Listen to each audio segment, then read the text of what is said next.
Thanks for tuning in to our first episode of the Worship Guitar tutorial. So happy that you're joining me.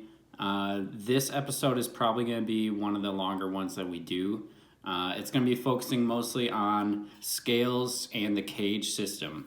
If you don't know what they are, it's very, very basic. But it's really going to take your skill and techniques to the next level. So the best and easiest way to move out of playing just open chords, using a capo or even power chords, is using the CAGED method.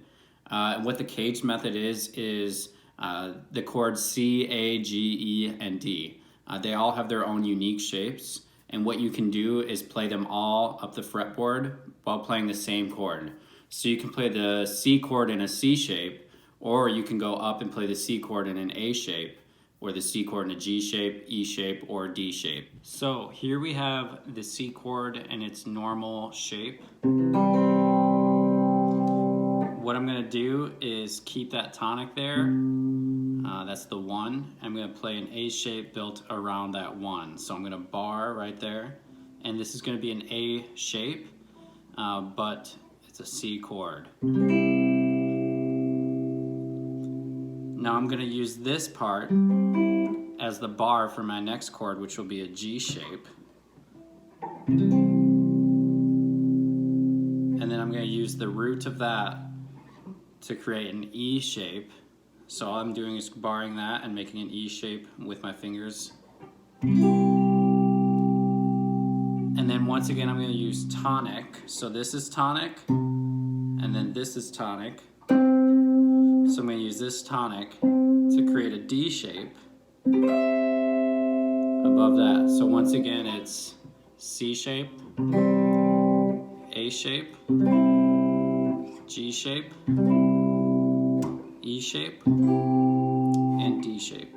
Now, you'll notice when I play these chords, I don't play all of the strings. If I play all the strings, the sound kind of gets a little bit muddy. And it takes up frequencies that a lot of other instruments could use, like the keyboardist, acoustic guitarist, or even the bass guitar. So what I usually do is just play the middle strings, D, G, and B strings, sometimes the high E string. This really gets your instrument up to the front of the mix and out of the way of other instruments. It really just creates a lot of space for everybody to have their own part of the mix. So now what I'm going to do is play a normal progression. It's just going to be C, G, A minor, and F. I'm going to play it using different shapes up the fretboard and show you kind of what that looks like. So here's the normal shapes.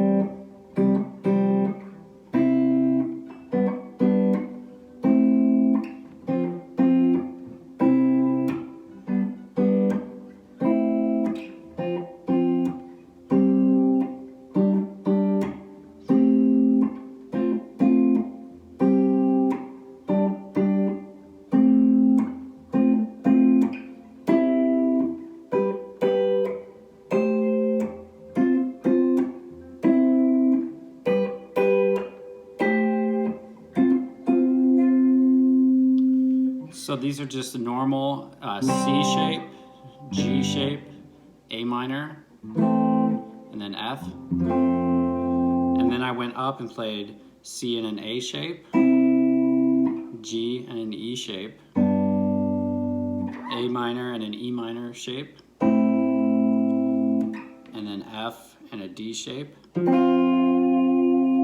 then all the way up. So this is C in a G shape, shape. This is still an E minor shape, but I'm not doing the low notes. I'm getting rid of those and just doing the high notes. And then this is a C shape of an F.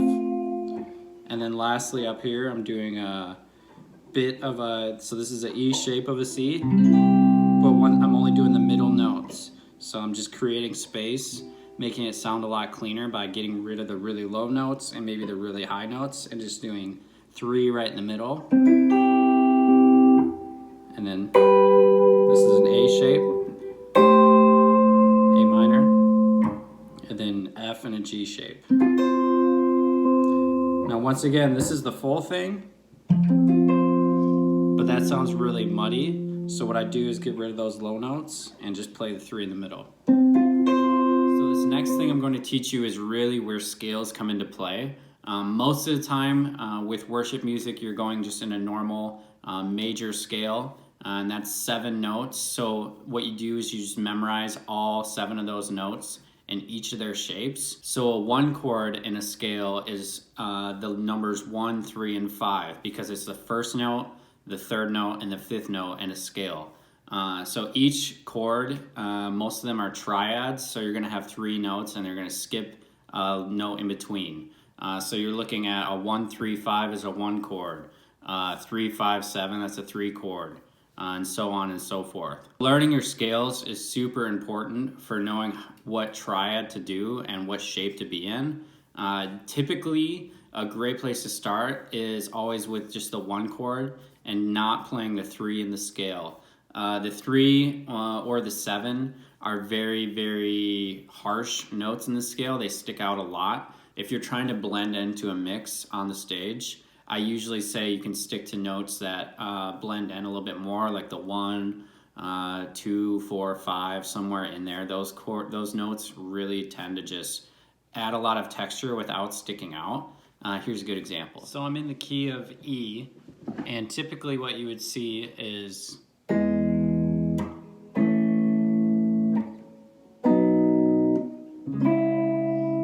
that's really great, but it's a lot of notes and can get kind of muddy, especially when you get that 3 in there. So that really makes it sound solid and not very airy. It can't transition well to other chords. So what you can do is get rid of that 3, and it really opens things up. So you can do an E and a D shape. So what I would do is get rid of those high strings and just go like that. So there's no 3 in there, and then you go to the A, or you can keep that 1 and 5 in here the entire time. So instead of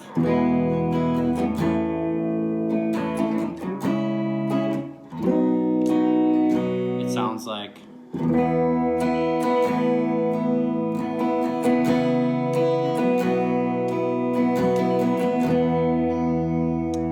cleaner sound and leaves a lot more open space for the other instruments. So a really common scenario is an electric guitarist playing with a keyboardist and an acoustic guitarist. And the keyboardist and the acoustic guitarist are playing really similar things. They're both down low, they're both playing rhythmic, and it's hard for the guitarist, the electric guitarist, to find space. So instead of playing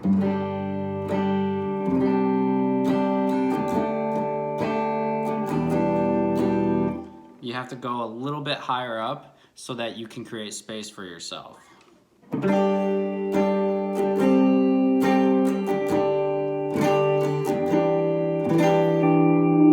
So what I'm doing right here is this is the 1 and the 5, and for the key of G, and I'm keeping it in almost everything. So this is a G in a D shape, and then a C in a G shape. And then I'm going to keep that in there. And then same with the E minor. So all I'm really doing is changing the root notes from D to E. That's it. So it's...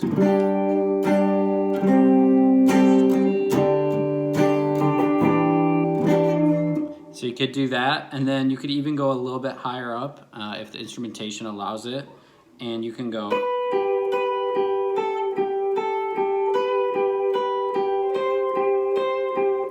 play 2 notes, something really simple like that. It can add a lot of space to the song. So that's it. That's just a very, very brief overview of the CAGED system and how important scales are in worship music today.